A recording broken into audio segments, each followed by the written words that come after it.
Now I want to teach you one of the greatest relationship techniques I've ever come across, that I've ever developed. I call it the 80-20 rule.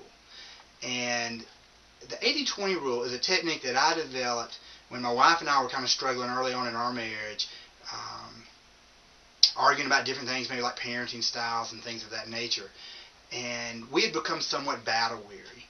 And I had thought of a concept that I had read in a management book one time called the 80-20 rule.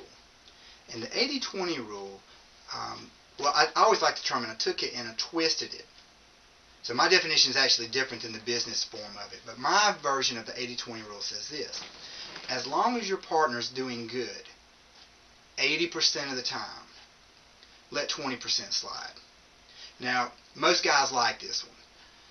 Let me say it again. As long as your partner's doing good 80% of the time, let 20% slide. So here's how this will work.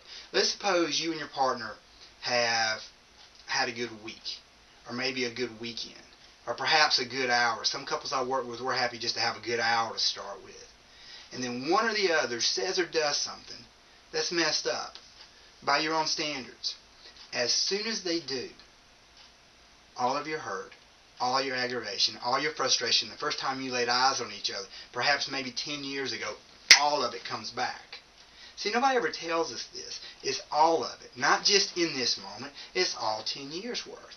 And once I teach a couple how to fix this, it never really goes away. Say 10 years from now, if one or the other says or does something that's messed up, it'll be 20 years worth of hurt, aggravation, frustration.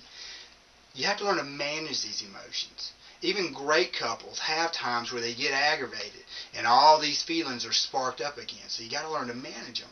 And if you are battle weary with your partner right now and things are looking pretty dismal for you, this helps the couple reset to where they get some breathing room. So they're not calling each other on every infraction, they're letting 20% slide.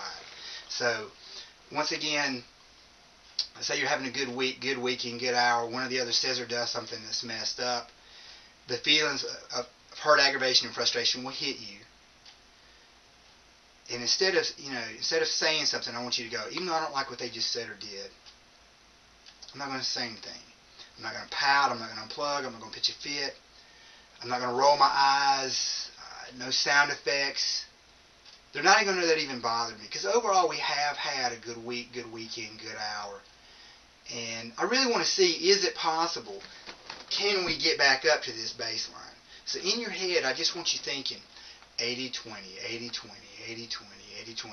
I don't want you walking around the house going 80-20, 80-20, because I don't want you scaring the children or the neighbors. But you may have to say it 100 times. But what we're wanting to do is let this moment pass.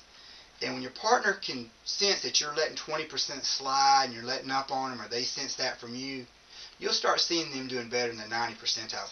90% will get you a great marriage.